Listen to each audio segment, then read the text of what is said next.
Good morning, everybody, and welcome to the Meta Cafe. Grab your cup of coffee or your astrological mug and sit back and let's talk about some human design, astrology, and I pulled an oracle card already. So we are ready to go. Let's see who's out here this morning. Tom, talk fast. I have to leave at 8:15. Funny, Tom. Janet, I'm better for it. Tell you now stuff. Okay. We'll talk about that later. Who else do I see out there this morning? I see Michelle. I see Roseanne. I see with my magic mirror. Happy full moon to everybody. The full moon happened at 7:20 my time, 10:20 if you're on the East Coast. And so we are now in the full moon. We're going to talk a little bit about what that means. But first, in what is typically the reverse of the order I go in, I am going to share the oracle card because when I was doing my hair this morning, and let me tell you, it takes very little effort. I was just brushing it and I went, oh, the universe here wants us to look at the card for the full moon. And since the full moon just happened, we're going to do that first. Good morning, Mimi. Good morning, Michelle Brooks. Good morning. I think that's it. And here's the card. I pulled the number 51 card and it's called Milk and Honey, right? Lovely, lovely card. Good morning, Michelle Gay. And Milk and Honey, card 51, looks to me to be quite abundant. If you look at the card, you see an elephant inside of a bowl of milk and honey, maybe? And elephants often represent abundance. So my guess is, and I haven't really read the card yet, but my guess is this has something to do with abundance or prosperity. And I pulled it right side up. So we're going to read that message first this morning. And the essential meanings of the card is the taste of prosperity. I love it. Opportunities born of authenticity, nurturing abundance, trusting that your needs will be met. The Oracle's message, and remember, this is from The Wisdom of the Oracle by Colette Baron Reed. Good morning, Marlene. And it says, you've entered a sweet time in your life, enjoying the land of milk and honey that everyone wants to experience. It's an interlude that feels more languid than ambitious, when all your senses are awake to the unlimited possibilities in the universe. These times are precious and only come when you're in your authentic zone, wearing the world as a loose garment, not wanting, yet able to be nourished in ways both tangible and subtle. Abundance is an energy that you are a living part of. All your needs are being met. You are given the gift of nourishment in every form. Love that part. The relationship message says sensuality, connection, and passionate romance between lovers, sweet moments of understanding, and love among friends and family are all here for you to savor now. Your heart's calling will be answered. Let your thoughts and feelings be sweet with gratitude, and you will be nourished with the honey of abundance. The prosperity message. And the prosperity message, by the way, isn't just about money. It is also about if you are working with the career sector of your life, this is also the message that you would want to listen to. There is only one authentic you. This version of yourself is Spirit's emissary in the world. When you're in alignment with the truth that you are a unique expression of the divine, your ego can rest and your soul can illuminate your purpose. Now is the time when you're seeking your true north. When you find this direction, you automatically step into prosperity and the world brings you evidence of abundance. Miracles are a choice and a way of seeing the world. With every choice you make right now, you have the potential to seize good fortune and embrace your destiny. Opportunities will lead you to your best life now. Be open to them. You're getting a sweet taste of what you want. Pretty cool, right? Pretty cool because the full moon was made up of course, the sun and the moon in an opposition to one another. The sun in the sign of Gemini, which means the moon in opposition in the sign of Sagittarius. Gemini, ruled by Mercury, brings that Mercury energy of communication and excitement and curiosity and information. And Sagittarius is ruled by Jupiter. So that brings us this idea of prosperity, of things being bigger than life, of optimism and good fortune and some really good energies for us. So we have both the earth and the moon sitting at the same gate in human design. And we're going to talk a little bit about what that means. And then we have Jupiter at gate one being the most self-expressive gate in the entire of the human design. So some really good energies popping up right now for us to get really clear about what we're doing and to get more than just clear, but to get really moving on that. Interesting because, of course, Mars going retrograde next month slows things down. But in the short term, I think there are probably some things that we've been holding on to that maybe we've been holding back for whatever reason. Maybe we weren't clear about what to do yet, but it's clearly time for us to take some action and to do some things out there. So full moon happened 7:20 again a.m. my time, West Coast time, 10:20 East Coast time. I yesterday put out a little bit of an article because I didn't want to come on air. I didn't put makeup on all weekend, right? I just sort of dove into the gene keys. I used the moon in Scorpio energy quite appropriately for deep dives into some things that I wanted to work. Geminis, to some extent, are information seekers. Gemini holds the curiosity stream, and Sagittarius holds the stream that goes down deep. Good morning, Londa. It's good to see you out there. I hope everything's well in your world. And so we have this idea now that we are really meant to get onto what it is that's really true and authentic for ourselves, right? And doing that then requires us to follow some trails to actually take some action, right? Not just to, remember last week, we dealt a lot with the Mars energy. And now today, as of right now today, the South Node also at gate 41, where our dreams can just sort of stay up there in the dream state. But what we really need to do is bring them in and anchor them here into the physical world and take action steps, or else we keep losing out on the expression of who it is that we're here to be. All right. So this full moon comes with some really interesting connections. I like to see connections. It is sextiling both Mars and the nodes. The nodes meaning the north node of destiny and the south node of karma. And those connections really take us to some interesting places, right? Mars showing us the way if we only will pay attention. Of course, the nodes, these are the transiting nodes, and they're moving through a place then that is bringing us to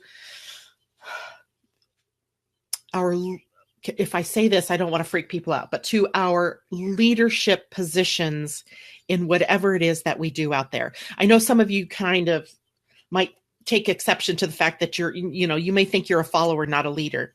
So when I say leadership positions, I don't mean that I want you to go out there and all become, the rah-rah girls for the head of whatever it is that you do, or the rah-rah guy for whatever it is you do.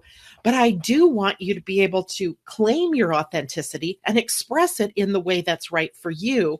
That puts you in what the truth is about leadership energy. Good morning, Suzanne. That leadership energy is really personal in this case. It's not about being the president of the United States or the head of the PTA.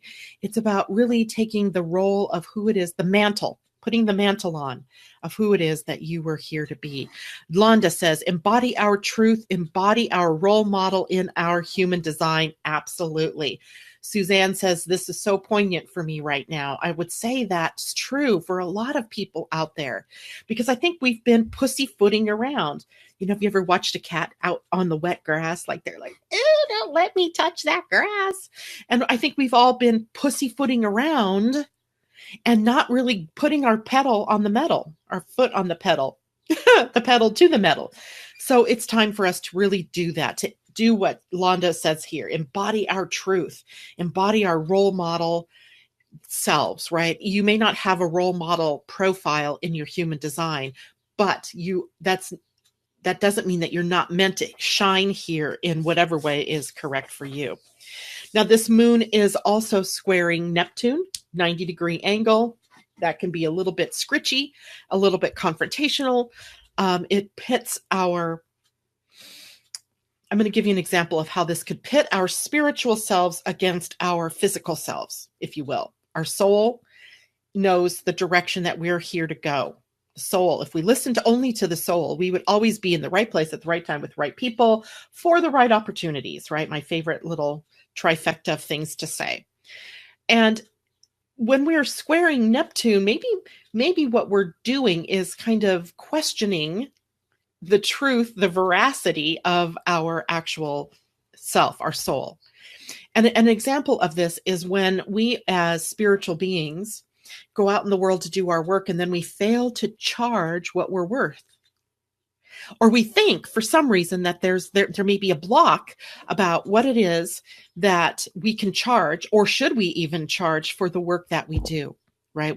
We spiritual types have this sort of penchant for undercharging or not charging at all for what we do. So here's the opportunity then with the full moon squaring Neptune, is to be able to take a look at that and see, is that really the truth? Londa says, I did that yesterday. I do it every day. And I think a lot of us do it every day in some way, shape, or form. So being able to look at that now at this full moon, this is a releasing time. This is an epiphany time. This is a completion time. And I can hear, I don't know if you guys can hear this. Oops, sorry, I forgot to turn my phone down.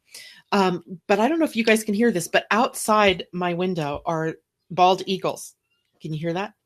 They're screeching and they're sending us, validating for us that message, right? That spirit doesn't want you to be poor, doesn't want you to not charge for the work you do, because in this physical world, that happens to be how we support ourselves and how we support one another. So remembering that if you're stopping yourself from taking action, or if you are underselling yourself, time to get some milk and honey and let that one go. Londa says eagles. I say yes, bald eagles out there crying, which means they're probably looking for food or fighting with each other over the food. Or maybe they're just having fun because it's kind of a pretty day out there so far. Okay, so one more thing about the moon. It is moving void of course today. It's an interesting void of course moon this time. The void of course moon begins for us on the West Coast. On the West Coast only, begins tonight at 11:26 p.m. Don't know about you if you're on the West Coast. I plan on being in bed asleep. I will never know the difference. However, it lasts. That's tomorrow, May 29th, right? Tonight, May 29th. It lasts until May 31st at 2:27 in the morning. Long time, right? A little bit over 24 hours, probably about 26 hours. For those of you on the East Coast, it begins at 2:26 in the morning, tomorrow morning, and lasts until 5:27 a.m. of the morning of the 31st. Long time. But those void of course moons give us such ease and grace, I think, and sometimes it releases us from that. Londa says eagles stole a halibut the other day from a fisherman and dropped it in someone else's pickup. He said, thanks for dinner. I love that. Talk about gifts from spirit, right? I had an eagle one time drop a duck wing right on top of me, like right at my feet. It was too funny. And there's a video going around. My son lives on San Juan Island in Friday Harbor, and there's this beach he takes us to whenever we go over there called South Beach. And it's a beach that is populated by red foxes.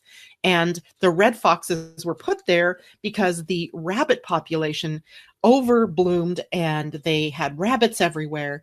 And so they brought the foxes in to help control the rabbit population. Well, in this video, a bald eagle swoops in and grabs a rabbit that's in the mouth of a fox and is carrying the fox and the rabbit along until finally the fox decides to let go of the rabbit and the eagle takes off with the rabbit.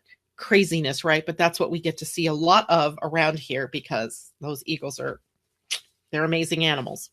Okay, so that got us off topic. Void of course moon, a great time for ease and grace, for being quiet, for giving yourself an opportunity to go inward and to relax some of that daily frenetic activity. So we have that all day tomorrow, it looks like. And that means probably some time out, if you will, from starting anything like a job interview. Remember our whole list of things not to do during the void of course moon.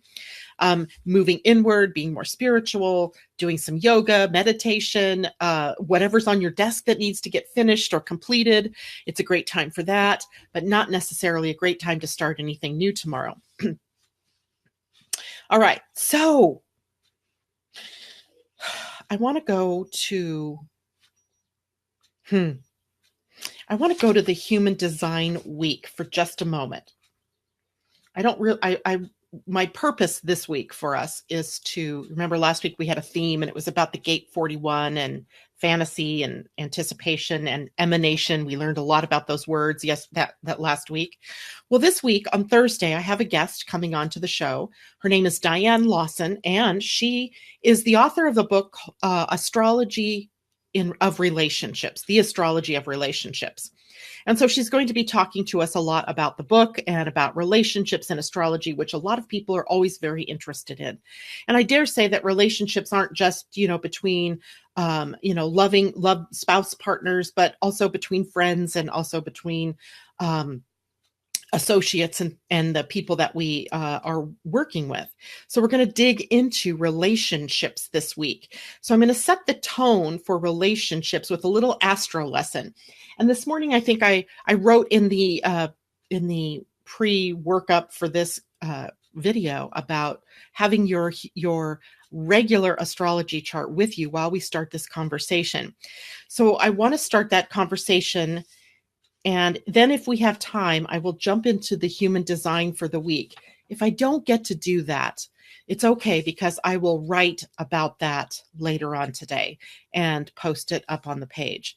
But I think there's some interesting stuff going on. Okay, anyway, so relationships. I want to show you a regular astrology chart. Here is a regular astrology chart. And what I've done here is shown us where the two houses are that we are going to focus on. The first one here is the 5th house, and the second one up here is the 7th house. The 7th house is the house of marriage and partnerships, taking relationship deeper. It is the we are house, as opposed to the opposite one, which is the 1st house of I am. And then the 5th house is really the house of love and romance, short-term love affairs. So we have two houses. And I just want you to know the houses in a chart show us where the action takes place, right? So at all the charts, no matter whose chart it is, begins over here at the 9 o'clock position. 9 o'clock position right here. The 9 o'clock position is the entry point. It is your ascendant, your rising sign. It is when you were born, the sign that was rising on the eastern horizon with the sun. All right. Or wherever it was, whatever time of day, it is the one that was on that horizon. This happens to be my own chart. And on the eastern horizon was the sign Cancer, 26 degrees Cancer. And then that begins the round of the houses in my chart. Right? If you go around, each of the 12 houses is represented by these pie-shaped pieces. And each of these houses has an area of your life that it rules, or that it holds a sway over. And in relationships, then if I'm going to pull your chart, let's say you want to know, now all I can think of is Jason going, when am I going to get married? But if you wanted to know in a reading about relationships, what's going on in my relationships, when am I going to get in a relationship, why am I not in a relationship, etc., then the first place I'm going to look at is going to be the disposition of your 5th house and your 7th house. I'm going to show that again. And there's a couple of things I'm going to look at. One, I'm going to look at where does that house start? So in my particular chart, the 5th house starts in Scorpio. And it goes from Scorpio through most of Sagittarius, right? And my 7th house of marriage begins in the sign of Capricorn and moves on up into about midway through the sign of Aquarius. So I'm going to take a look at the signs that are on the cusp of those houses. And why? Because the cusp is the entry point And that sign on the cusp is the entry point from which I can look at and view my my ideas of love and romance, and in the seventh house, my ideas of love and marriage, or more committed relationships or partnerships. And when I get that sign, immediately I'm going to have a ruling planet. Let me know if you guys are following me here. If you have questions, let me know. This is pretty basic astrology, but it can be confusing for people who are not normally looking at their astrology charts in this way. So if you have your own astrology chart in front of you, count out to the fifth house, right? Starting at this bold line over here at 9 o'clock, count one. This one's 1, 2, 3, 4, and 5, and that's your fifth house. Or if you're a cheater like me, inside the wheel here, you're going to see some numbers, and that tells you the number of the house, right? This particular chart, which I get from Astrodienst, even though I have my own astrology program, I don't know. I got used to using this program, so I use it, and it's free and it's online, right? So I get it. And so you can look at the fifth house and see what sign happens to be on the cusp of your fifth house. And that gives you an idea of how you view love and romance, right? That fifth house, remember, is love and romance, among other things. It's joy, creativity, our children, our creative efforts in the world. And mine here, beginning in Scorpio, puts an intensity on love and romance. It puts an idea in my chart. This is all about the idea of intimacy, right? And this is a sign of Scorpio is also about sex. To me, they're linked together, right? Linked together, sex and intimacy, linked together. There's no, and there are other ways you could look at this as well. But your entry point, whatever sign it is, gives you an idea of how it is you view love and romance. What does it take to woo you? What do you want? How do you want to be loved? I guess is another really good question we could ask by what we see in that fifth house. And for example, if it's the sign of Leo, let's put Leo there just for some people who might have Leo on that house. Maybe Leo wants to be the center of attention, right? So love and romance for you is linked to you being everything to someone, right? You being the center of someone's world. And if that person then starts out your relationship with really kind of ignoring you, that would give me big warning signs that this might not be the relationship for me, because I want to be his or her everything. Okay. If you have the sign of Pisces here, then there may be some problems, right? We got to look at Pisces on the romance house very deeply, or if you have Neptune in that house, which we haven't talked about yet, because there's this sense sometimes with Pisces energy of the real versus the ideal. And in love and romance, then you have a tendency to maybe idealize or over idealize a partner. And so we want to look very carefully at the relative reality of how you're experiencing that partner. Makes sense, right? So Pisces here would want someone maybe very spiritual, or someone very creative, someone who wants to meld with them, somebody who has demonstrated compassion and love, and then having to pay attention a little bit to that versus the real versus that ideal. So depending on what's on your fifth house, you get an idea of what it takes for you to be wooed into a relationship, for you to feel love, and for you to feel romantic with a partner. Okay, I don't see any questions popping up. Mimi gives me a thumbs up, so I'm hoping everybody understands this. Now let's look at the seventh house, because the seventh house over here on the right side, right, is where the descendant is, right? So if the ascendant is over here at 9 o'clock, then the descendant is at 3 o'clock, and that begins the seventh house. And I've outlined it here. And in my case, it begins in Capricorn. And this is going to give you an idea of who you want for a marriage partner. And you don't have to necessarily be into marriage. You just don't. right? It could be a committed partnership. It could be a business partnership. If you have Capricorn here, or whatever sign you have here is going to give you an idea of what kind of a partner you would be comfortable in a committed relationship with. What are you looking for that committed relationship? In my case with Capricorn here, it's someone who is solid, stable, who knows themselves, right? Who is willing and ready to be responsible. That was huge for me, even though I didn't know my astrology at that time, right? When I was looking for a marriage partner. And apparently I found somebody who was that kind of stability and had that kind of responsibility because I've been married for 36 years, right? This is an indication that who I was looking for needed to be trustworthy and loyal. And definitely my Terry is that, right? He is that. So whatever sign you have on the entry point into your 7th house gives you a clue as to what kind of partner you want to be with. And let's change to some other signs. Let's look at Cancer on that cusp.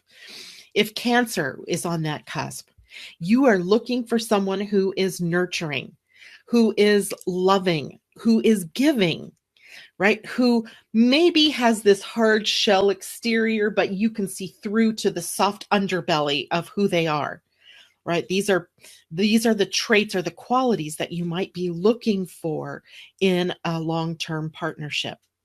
What if you had, let's put Virgo there, right? Virgo might be an interesting sign to have on the 7th house, because here you're looking for someone who's detail oriented, who knows how to organize.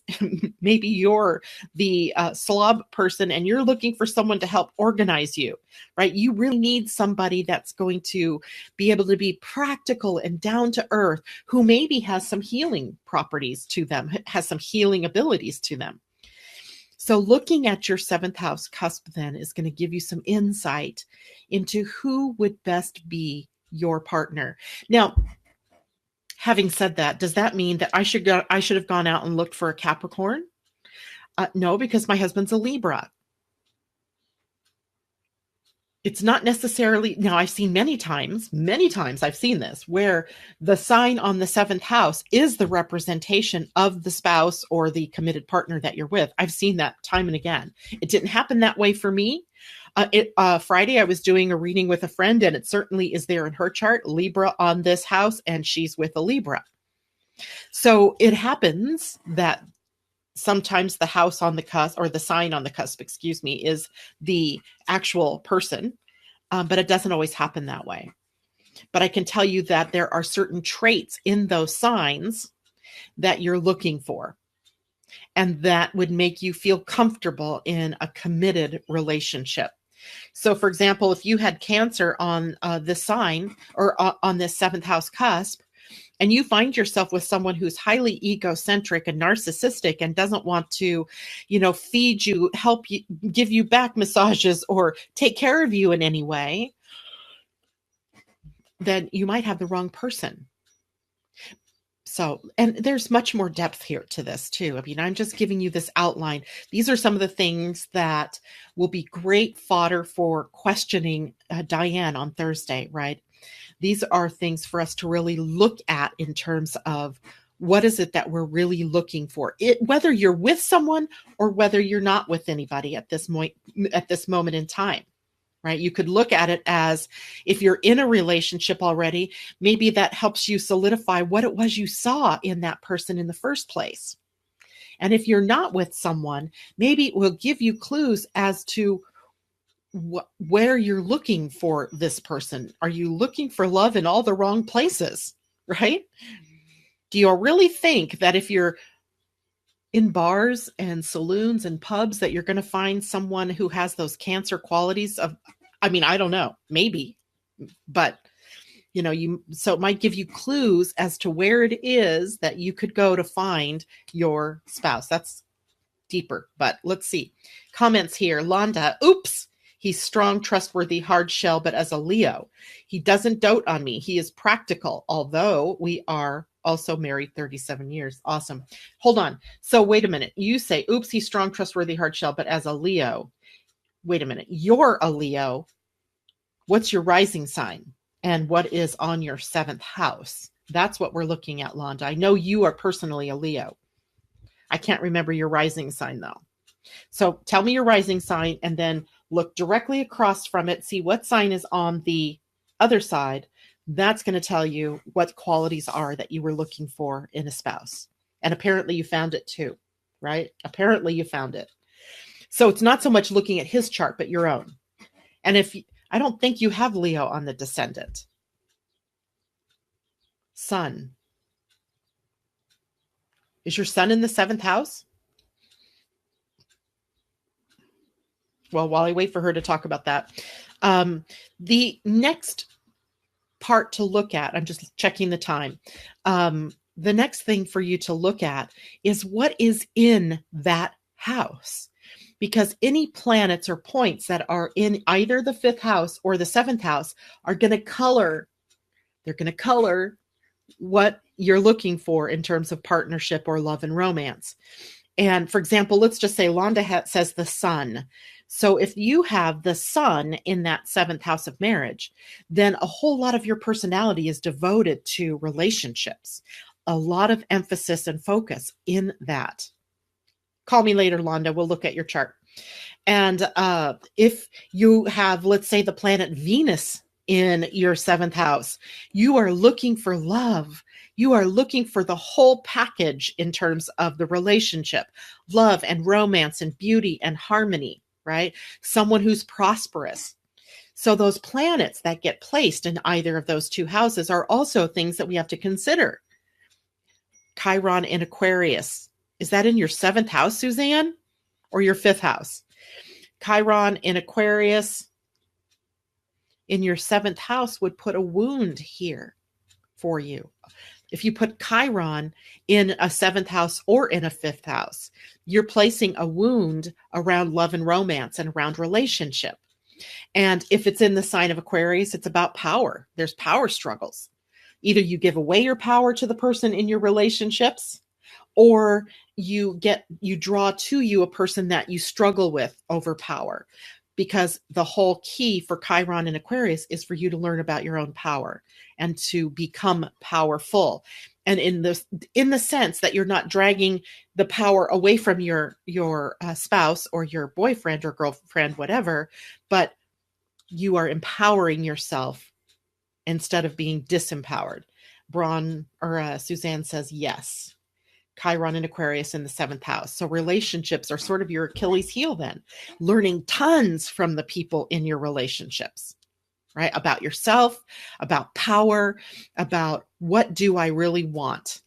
So great, right? So depending on those planets that you have in there, you get a sense then of who you're designed to be, if I can use the word design, in relationship. And then it's flavored. It's like, oh, I'm going to put a little salt here. I'm going to put a little cumin in this one. What the flavors are the planets that sit there. And if you have no planets there, it doesn't mean you're not going to have a relationship, because that's the next question that people often hit me with, right? My 5th house only has the vertex in it, right? Does that mean I'm not going to have it right here, right? Just right there, just this one little thing, vertex. Does that mean I'm doomed to not have love and relationships or romance in my life? No, not at all. It means that we're going to look to the sign on the cusp there, which is Scorpio. And Scorpio's rulers are Mars and Pluto. So we're going to look and see what that means. Where are Mars and Pluto? And we can look deeper and deeper through layers of your astrology chart and using it as a lens. Like this is the lens of sex and relationships, or actually this is the lens of love, romance, and relationships. Of course, sex does enter into this too, right? And we want to look then at Scorpio, and we want to look at Mars and Pluto as the planets involved in sex. So it is a multi-layered sort of thing, but I can give you this little clue by just saying, where is your 5th house and where is your 7th house? And what those qualities there in those signs gives you huge ideas about what it is you're looking for and whether or not you're looking for love in all the wrong places, right? Or finding it with the wrong people. Now, I could make the case that there are no wrong people, right? That whoever you're with, you're learning a ton about yourself through them, right? They're holding up the mirror for you maybe in some way. So you could see where you've been disempowered, maybe for you, Suzanne. And being able then to see yourself more clearly through your relationships is the purpose of relationships, right? Okay.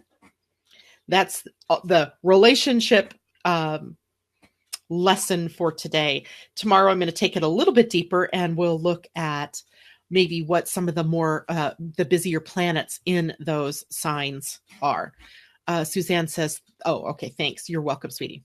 So, and you know what's funny is, you know, I looked at all my kids and my grandkids' charts, and I could have predicted exactly what's happened with each of them as it relates to relationship. If I'd really been paying attention in particular, I could have really, anyway, it doesn't matter. I was looking in relationships specifically for my granddaughter, who's only 15, right? But what a better age to find out who you really are and what kind of relationships really for you than to be 15 years old, right? And have a grandmother that's an astrologer that could say, hey, you're looking for love in all the wrong places.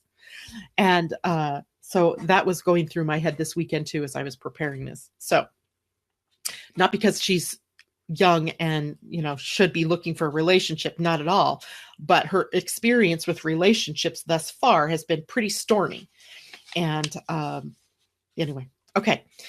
If you guys have any questions about that, let me know. Maybe again tomorrow morning, bring your personal astrology chart to the video or to the live, and we can work through those things. And if you have any questions, let me know. Okay, so I've only got okay, just quickly, because I like to talk sometimes.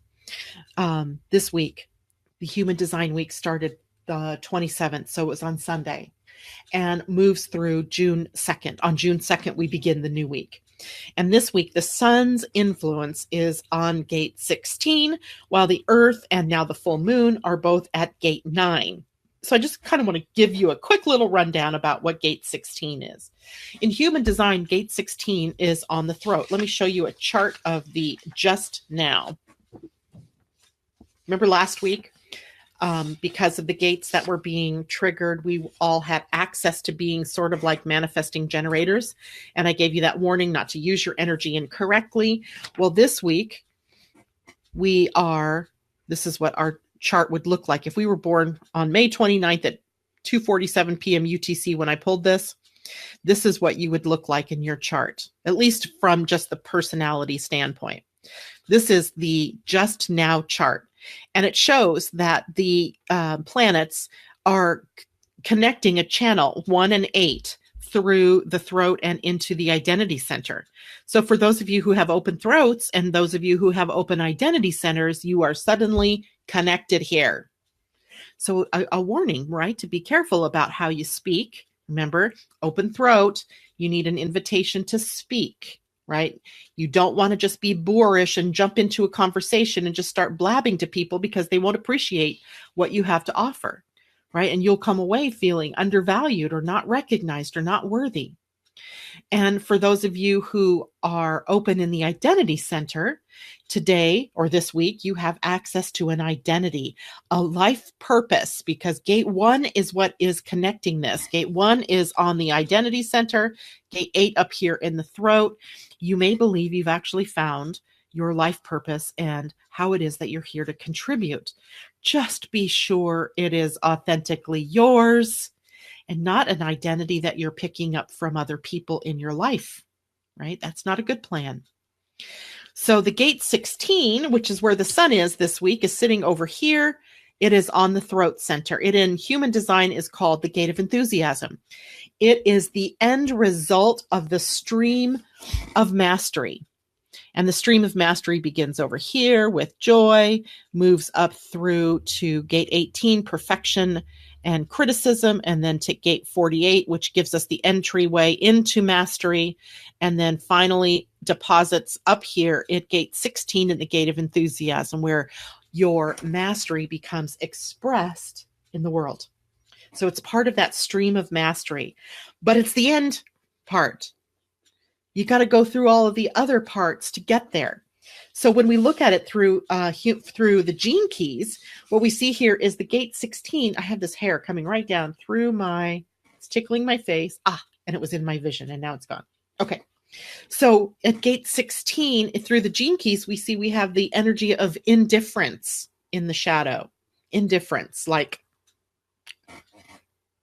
it doesn't really matter to me, I guess, is how you could put that. Gate 16 in the gift is versatility, right? Being versatile, being able to use your mastery in whatever way shows up, right? How do I express my mastery today? And gate 16 in the highest expression, mastery, right? I also was doing a lot of work on the gene keys this weekend, and I realized something.